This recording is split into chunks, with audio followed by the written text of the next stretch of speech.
Governor Vathira Kaelshen stood alone in her private chamber, looking out at the 3 moons of her homeworld. The silver light made her pale skin glow like polished metal. She was beautiful by the standards of the Mithrani people, tall and graceful with eyes that shifted between purple and blue depending on her mood. Tonight, they were dark as bruises. 3 years had passed since her husband died in the frontier wars. 3 years of whispers behind her back. 3 years of watching her 5 daughters grow up without a father in a society that believed fatherless daughters were broken things. The Mithrani were an old species. They had rules for everything. When a nobleman died and left behind daughters, tradition demanded the widow appoint a Shalveth, a male guardian who would help raise the children. This guardian would teach them, guide them, and prepare them for marriage. Without a Shalveth, daughters were considered incomplete. No good family would accept them as brides. Vathira had tried to find a suitable Mithrani male for 3 years. Every single one had refused. This was not an accident. Her political enemies, led by Councillor Vethan, had made sure of it. They had threatened, bribed, and blackmailed every eligible male in the Dominion. The message was clear. Support the widow governor and suffer the consequences. So Vathira had made a decision that would either save her family or destroy it completely. She pressed a button on her desk. The door opened, and her chief servant entered with a bow. "Bring him in," she said. The servant hesitated for just a moment. Then he stepped aside, and 2 guards entered with a prisoner between them. The human was not what Vathira had expected. The labor camps usually broke their workers within the first year. This man had survived 6 years, and he still walked with his head up. He was shorter than Mithrani males, with brown skin and black hair cut close to his skull. His eyes were dark and steady as they met hers without looking away. This was considered extremely rude among her people. Servants did not look directly at their masters. But humans, she had read, considered eye contact a sign of honesty. "You are Marcus Cole," she said. "It was not a question. I am. You were a teacher on Artemis IV before the annexation. I was. You taught children. I did." Vathira studied him carefully. The report said he had been a negotiator during some kind of human conflict before becoming a teacher. He had skills in persuasion and crisis management. More importantly, the other human prisoners respected him. He had kept many of them alive through the worst of the camp years by organizing them, sharing resources, and maintaining hope. "I have selected you to be the Shalveth to my 5 daughters," Vathira said. For the first time, the human's steady expression changed. His eyebrows rose in surprise. "You want me to help raise your children? I want you to fulfill the ceremonial role tradition requires. You will live in my household. You will have access to my daughters during their educational hours. You will be fed, clothed, and treated according to your station, which is still servant class." "Which is still servant class," she agreed. "But it is better than the labor camps." Marcus Cole was quiet for a long moment. Vathira could not read human expressions well, but she thought she saw him thinking very carefully. "Why me?" he asked finally. "Because no Mithrani male will accept the position. My enemies have made certain of that. The law says only that the Shalveth must be male and capable of teaching. It does not specify species. So, I'm a loophole. You are a solution to a problem. Your political enemies will be angry. They are already angry. They will also be unable to do anything about it legally. The law is clear." Marcus Cole looked at her with those strange dark eyes. Vathira felt oddly exposed under his gaze, as if he could see things she preferred to keep hidden. "Your daughters will hate me," he said. "I'm human. Your people think we're barely intelligent enough to follow simple orders. My daughters will do as they are told. Children rarely do." A small smile crossed his face. It was not a happy smile. "I had a classroom of 30 students on Artemis IV. I know how young people think." They will see me as an insult, a sign that their mother couldn't find anyone better than a conquered slave. Vathira felt a flash of anger. Then perhaps you should refuse the position. I didn't say I was refusing. The human straightened his shoulders. I'm saying you should understand what you're asking for. I won't just stand there and fulfill a ceremonial role. If you give me your daughters to teach, I will teach them. Really teach them. And that means challenging them, making them think, perhaps making them question things they've always believed. Such as whether humans are actually inferior. Such as whether your traditions always make sense. Such as whether their mother might have made a clever choice instead of a desperate one. Vathira felt her skin flush with color, a sign of emotion she couldn't quite control. This human was either very brave or very stupid. Perhaps both. You speak boldly for a prisoner. I speak honestly. You're asking me to shape 5 young minds. That's a serious responsibility. I need you to understand that I will take it seriously. The silence stretched between them. Vathira thought about sending him back to the camps. She thought about choosing a different human, one more properly submissive. But something in this man's steady gaze made her pause. Her husband had been a warrior, bold and fierce. He had never submitted to anyone. She had loved that about him. Perhaps that was why she found this human's defiance more interesting than offensive. Very well, she said finally. You will begin tomorrow. My servants will show you to your quarters and explain your duties. Do not disappoint me, Marcus Cole. When do I meet my students? Tomorrow morning. They don't know yet. I will tell them tonight. They won't take it well. No, they will not. Vathira turned back to the window and the 3 moons. But they are Kaelshan. They will adapt. It is what we do. The guards led Marcus Cole away. Vathira remained at the window for a long time, wondering if she had just made the best decision of her life or the worst. In her experience, those 2 things were often the same. The 5 daughters of House Kaelshan stood in a line, their silver skin and violet eyes marking them clearly as their mother's children. Marcus Cole stood before them in the education chamber, a beautiful room with tall windows and walls, covered in screens that could display any information in the Dominion's vast databases. Cirith, the eldest at 19, looked at him the way one might look at an insect that had crawled onto the dinner table. Thessaly, 17, kept her face carefully blank, but her hands were clenched into fists. The twins, Kessa and Vela, both 15, whispered to each other and giggled in a way that was clearly meant to be insulting. Little Mavani, only 7, simply stared with wide eyes, not understanding why a human was standing where her tutors usually stood. Good morning, Marcus said. My name is Marcus Cole. Your mother has asked me to be your Shalveth. We know what you are, Cirith said coldly. We don't need you to explain. What I am is a teacher, and I hope we can learn together. Learn from a human? Kessa laughed. What could you possibly teach us? How to dig in the mines. How to carry heavy things. Marcus smiled. It was a patient smile, the kind he had used many times in his classroom on Artemis IV. I could teach you many things. History, science, philosophy, the art of asking good questions. We have databases for history and science, Thessaly said. And Mithrani philosophy is far more advanced than anything humans have produced. Perhaps, but databases can only give you answers. They can't teach you how to think about those answers.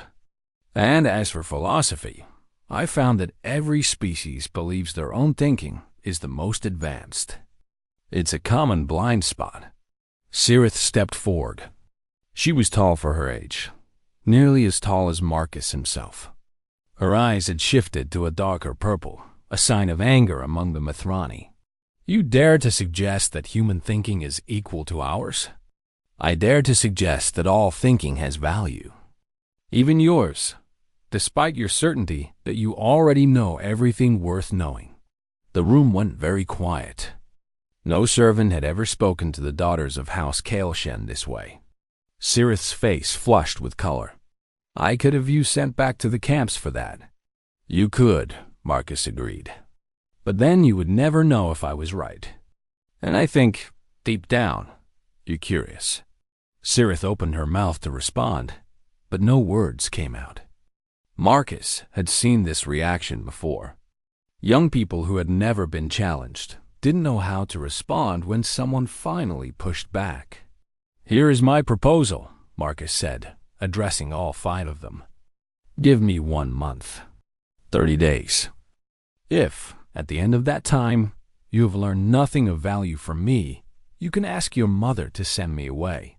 But if you find that perhaps a human teacher has something to offer after all, you will give me a fair chance.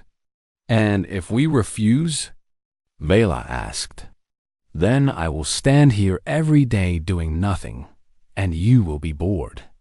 I've survived 6 years in the labor camps. I can be very patient. The sisters exchanged glances. Finally, Sirith spoke. Fine, 1 month, but I want to test you first. If you're so intelligent, prove it. She walked to one of the wall screens and pulled up a complex pattern of lights and symbols. Marcus recognized it as a strategic planning puzzle, the kind Mithrani used to test mental ability. This is the Velic sequence, Sirith said. It's designed for Mithrani minds. No human has ever solved it. If you can complete it, I'll admit you might have some value. Marcus studied the puzzle. It was indeed complex, with multiple layers of meaning and interconnected variables. He worked at it for nearly an hour while the daughters watched with growing smugness. Finally, he stepped back. I can't solve it, he admitted. Sirith smiled in triumph. As I expected. Not yet, Marcus added. Give me 3 days. He spent those 3 days studying the puzzle in every spare moment. He learned its history, its structure, the philosophy behind its design. He talked to other servants who had seen Mithrani solve similar puzzles. He filled pages with notes and calculations. On the 3rd night, little Mivani crept into his small room. What are you doing? She asked, trying to solve a puzzle. Sirith says you can't. She says human brains aren't good enough. Marcus looked at the child. She had the same silver skin and purple eyes as her sisters, but her face held none of their contempt, only curiosity. Maybe she's right, he said, but I've learned something important in my life. It doesn't matter what others say you can do. It only matters what you're willing to try. On the 4th morning, Marcus stood before the puzzle again. The 5 daughters gathered to watch what they expected to be his final humiliation. He solved it in 12 minutes, but he didn't solve it the way a Mithrani would. Instead of following the elegant, flowing patterns the puzzle was designed for, he found a different path. He broke the problem into pieces, attacked each piece separately, and then connected them in ways the puzzle's creators had never imagined. It was not beautiful. It was not graceful. It looked like someone had fought the puzzle rather than danced with it, but it worked. That's not right, Cassis said. You cheated somehow. The puzzle is solved, Marcus replied. The method doesn't matter. Only the result. But that's not how it's supposed to be done. Says who? The puzzle asked to be completed. I completed it. The fact that I did it differently than expected doesn't make my solution wrong. It just makes it different. Sirith was staring at the screen with an expression Marcus couldn't quite read. Finally, she spoke. You didn't beat the puzzle. You changed it. Sometimes that's what problem-solving means. Sometimes the rules everyone follows are just habits, not laws. Sometimes the best answer is the one nobody thought to try. The room was quiet. Then Thessaly, who had barely spoken since the first day, asked a question. Could you teach us to think like that? Marcus smiled. It was a real smile this time, warm and genuine. "I can try, but I warn you, it might change how you see everything." "Maybe that's not a bad thing," Thessaly said quietly. It was a small moment, but Marcus recognized it for what it was, the first crack in the wall. 6 months had passed and Marcus Cole entered the household of Governor Vithira Kaelshen. In that time, everything had changed, and nothing had changed. On the surface, the house ran as it always had. The servants performed their duties. The daughters attended their lessons.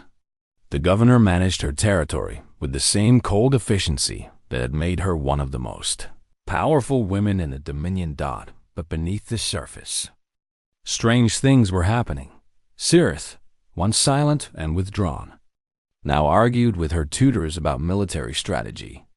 She had developed theories about defensive positioning that combined traditional Mithrani doctrine with something she called human adaptability. Her tutors didn't know whether to be impressed or horrified. Thessaly had discovered a passion for xenobiology. After Marcus told her stories about Earth's creatures, she spent hours in the databases, studying the millions of life forms across the known galaxy. She had started a research project comparing the evolution of intelligence across different species. The twins, Kessa and Vela, had become skilled debaters. Marcus ran endless practice sessions where they had to argue positions they didn't believe in, and then switch sides without warning. They complained constantly about how hard it was. They also kept asking for more sessions. Little Mavani no longer had nightmares. Marcus told her stories every night before bed. Tales of human heroes who faced monsters and darkness and fear. He taught her that being scared was normal, but that courage meant being scared and trying anyway. Governor Vithira watched all of this with growing confusion. She had expected Marcus Cole to fail.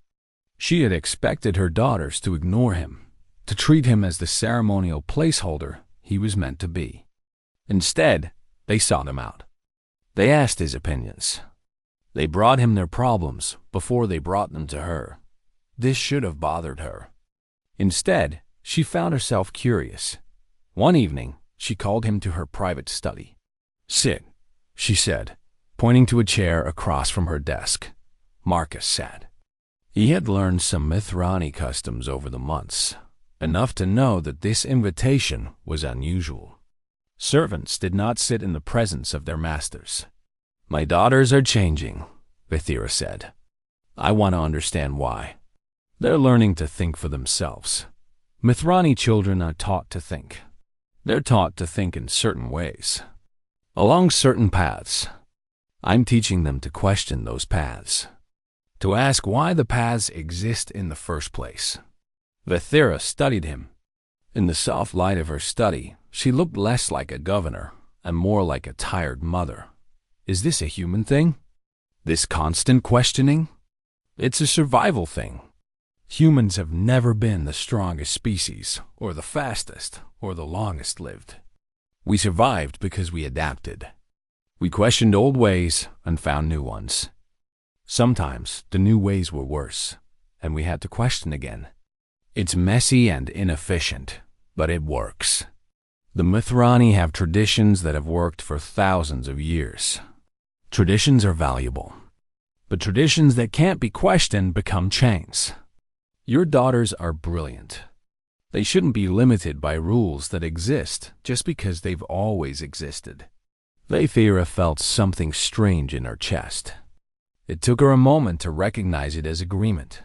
"My enemies would say you're corrupting them," she said. "Your enemies would say anything to hurt you. The question is whether you believe they're right." "I don't know what I believe anymore." The words surprised her. She had not meant to say them out loud. But Marcus didn't seem shocked. He simply nodded. "That's the beginning of wisdom," he said. "Certainty is comfortable, but uncertainty is honest." They talked for hours that night. Vithira found herself sharing things she had never told anyone, not even her late husband. Her fears for her daughters, her loneliness, Her exhaustion from constantly fighting political battles she wasn't sure she could win. Marcus listened. He didn't offer easy answers or empty comfort. He just listened, and occasionally asked questions that made her think more deeply about her own feelings. When she finally realized how late it had become, she felt embarrassed. "I apologize. I shouldn't burden the servant with my problems." "You didn't burden me. You trusted me." "That's different." Their eyes met. For a long moment, neither of them spoke. Then a message arrived that shattered the silence. Counselor, Veth Ann had filed formal charges against Governor Vathira Kaelshan. The charges claimed she was unfit to govern and unfit to mother her own children. The evidence cited was her appointment of a human Shalveth, which he called psychological contamination of noble bloodlines. A tribunal would be held in 30 days. If Vathira lost, she would be removed from her position. Her daughters would be taken from her and placed with suitable families. Marcus would be returned to the labor camps. Vathira read the message 3 times. Her hands shook with anger and fear. "I could end this," she said quietly. "I could send you back, apologize, claim temporary madness. Veth Ann might accept that. Would you?" "I don't know." She looked at him. "You're a human. A prisoner. A servant. Why should I risk everything for you?" "You shouldn't," Marcus said. "You should risk everything for your daughters. For the truth that they deserve better than to be raised as prisoners of tradition. I'm just a symbol. The real fight is about whether you believe in what I've been teaching them. And what have you been teaching them? That they can be more than what others expect. That questions are better than blind obedience. That kindness is not weakness, and strength is not cruelty." He paused. "That a human can love them as much as any Mithrani could." Vathira felt tears forming in her eyes. She had not cried since her husband's funeral. She had thought that part of her was dead. "Why do you care?" She whispered. "We conquered your people, destroyed your colony, killed millions. Why help us?" Marcus was quiet for a long moment. When he spoke, his voice was gentle. "Because your daughters didn't do any of that, and neither did you. I can carry hatred for the past, or I can build something better for the future. I choose the future." Vathira wiped her eyes. When she spoke again, her voice was steady. "Then we fight. Tell my daughters to prepare.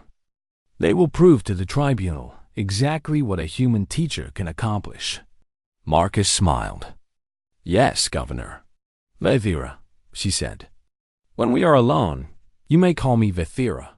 It was a small thing, but they both knew it meant everything. The great tribunal chamber of the Dominion Council was ancient. Its walls were carved with the names of 10,000 years of Mithrani rulers. Its ceiling rose so high that it disappeared into shadow. Every surface was designed to make visitors feel small and powerless. Governor Vathira Kaelshan stood at the center of the chamber and felt none of those things. Behind her stood her 5 daughters. Behind them, in the place reserved for servants, stood Marcus Cole. The entire council had gathered to witness what they expected to be her humiliation. Counselor Vethan stood on the raised platform where accusers spoke.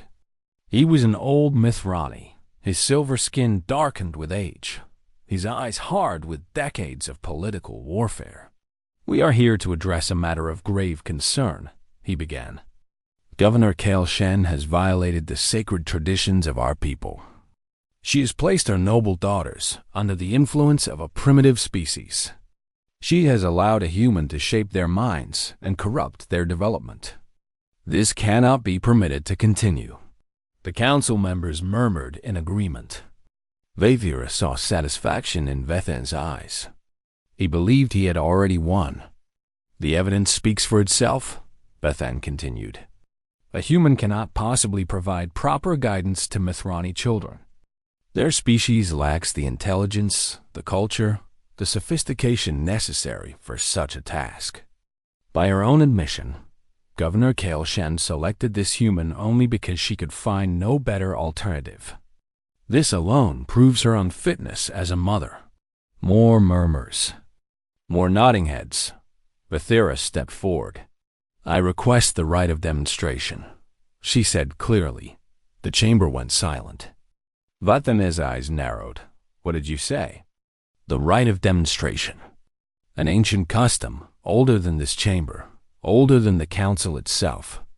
When words cannot prove truth, actions must speak. I request that my daughters demonstrate their education before neutral judges. Let them show what they have learned. Let their abilities speak louder than accusations." Vathan's jaw tightened. The right of demonstration was indeed ancient, and it could not be refused without appearing to fear the truth. "Very well," he said slowly. "But the judges must be truly neutral.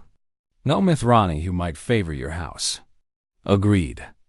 I propose 3 judges from 3 different species, a Kalari strategist, a Vorn scientist, and a Theshan diplomat. None have any connection to Mithrani politics."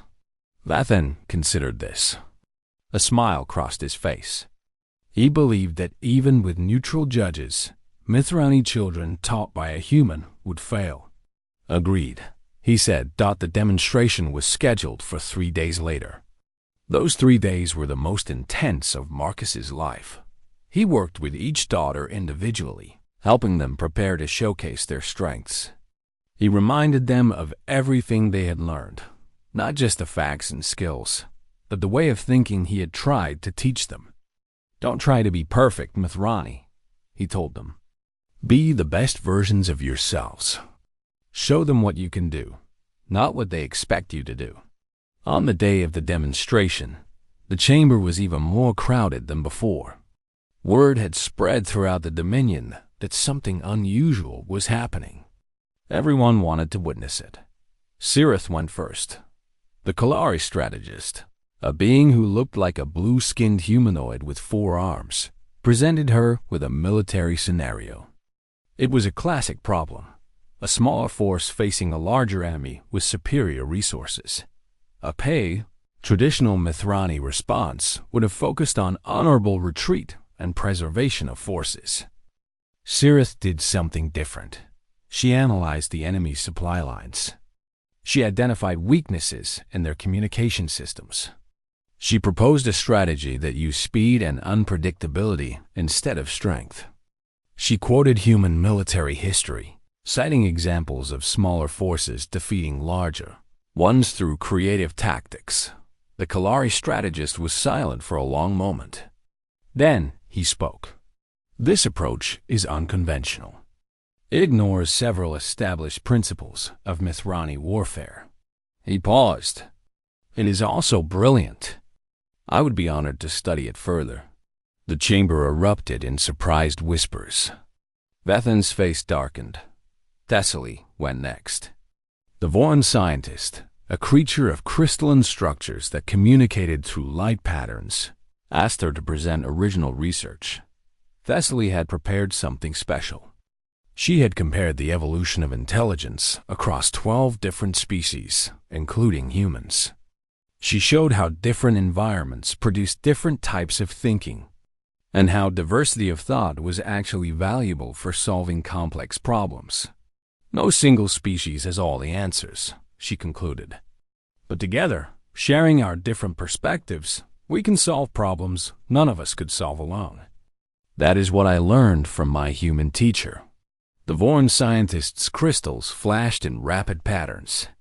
The translator device interpreted. This research shows remarkable insight. The methodology is sound. The conclusions are worthy of further investigation. The twins demonstrated together.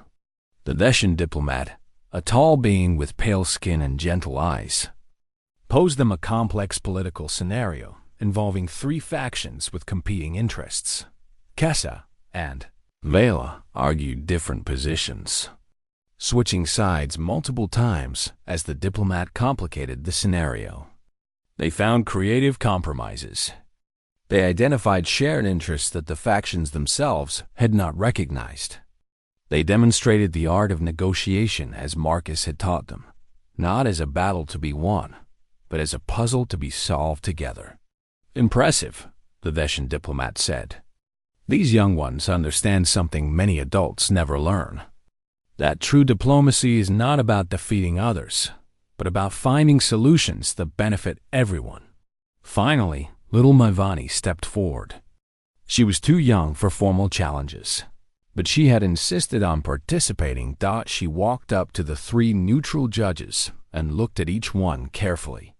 "Can I ask you questions?"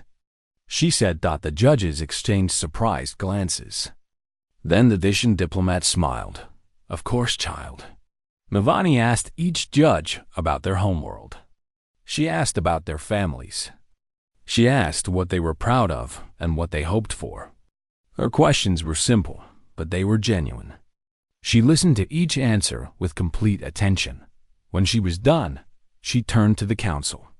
"My teacher says that the first step to understanding someone is to be curious about them. If we only think about ourselves, we never learn anything new. I wanted to learn about our judges because they came a long way to help us, and that was kind of them." The chamber was completely silent.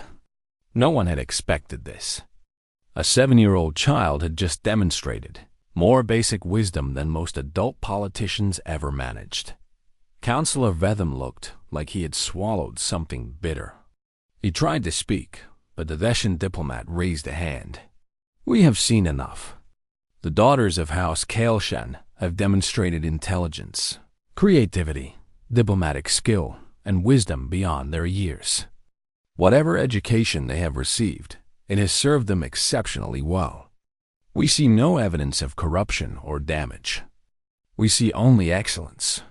The vote was called. It was not even close. Vaithira was cleared of all charges. Counselor Vethan left the chamber without speaking to anyone, but as Marcus watched him go, he saw something in the old Mithrani's eyes that worried him. Humiliated. Enemies were dangerous enemies. The celebration.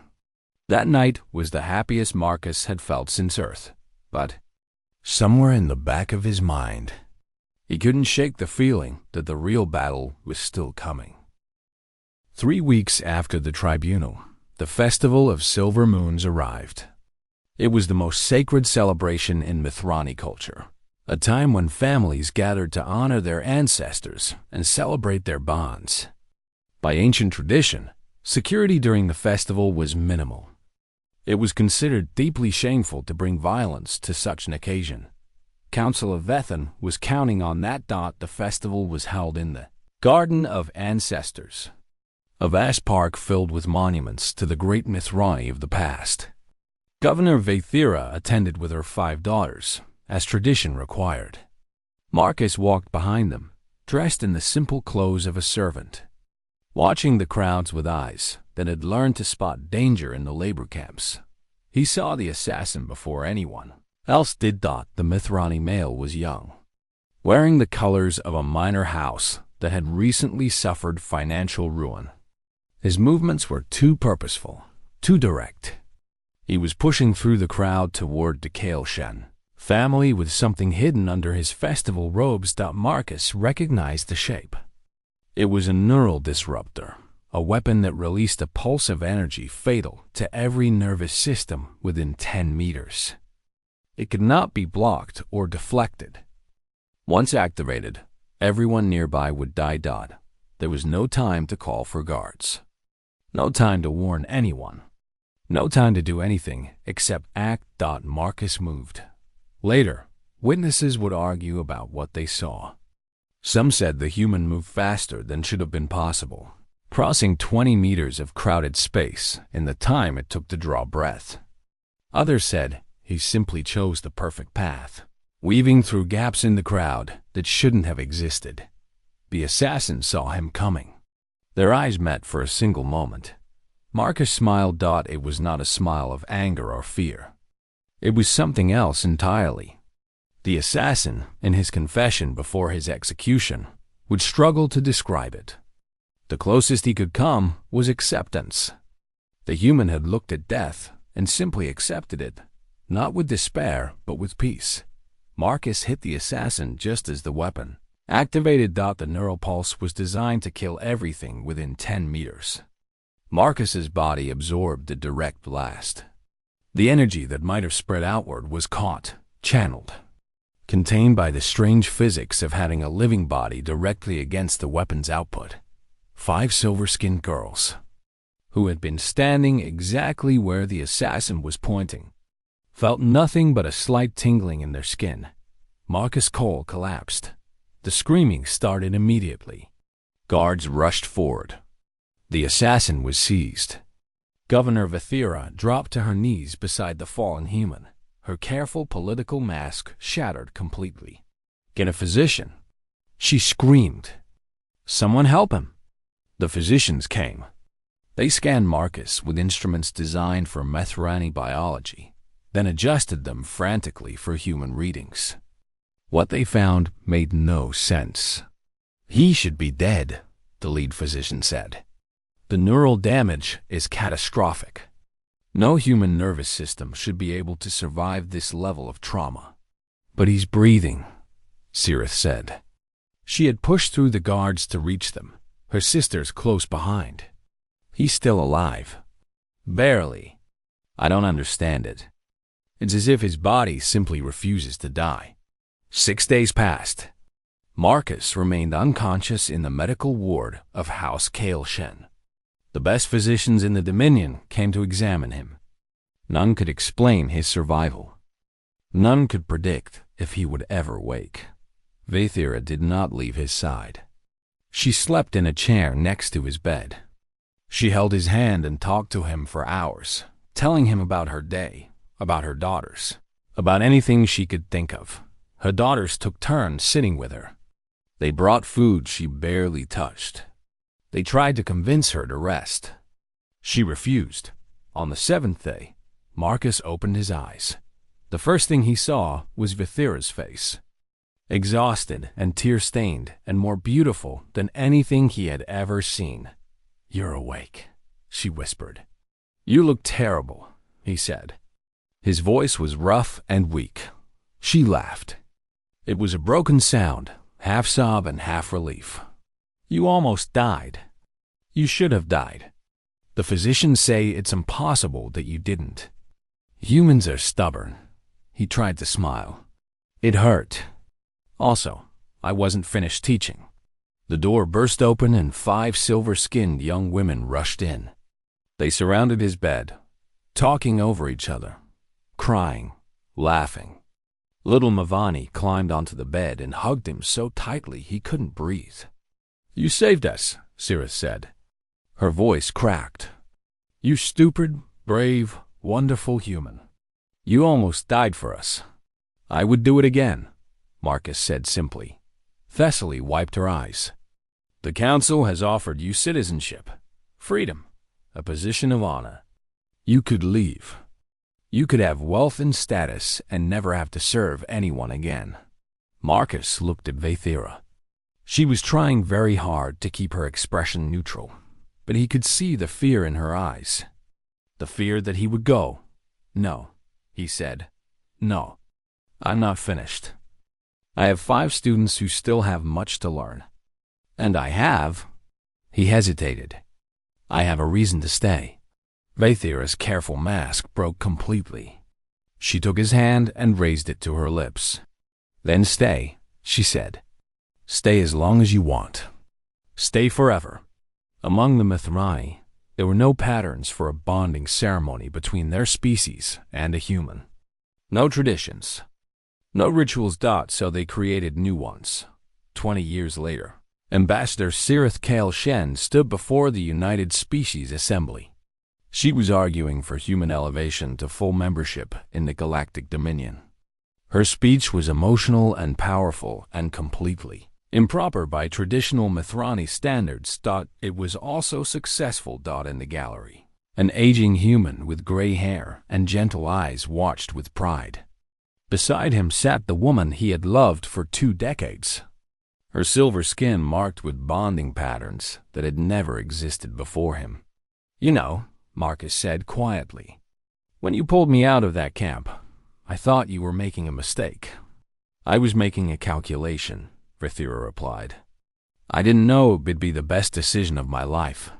And now? She squeezed his hand. Now I know that sometimes the best calculations are the ones that don't add up. Sometimes the most logical choice is to trust something illogical, like hope, like love. Below them, the Assembly voted to welcome humanity as full partners in the galactic community. Cirith turned to look up at her stepfather, her face bright with joy. Marcus smiled. He had come to this world as a prisoner, a servant, less than nothing in the eyes of those who conquered his people. Now he was something else entirely. He was family. And that, he thought, was the most human victory of all.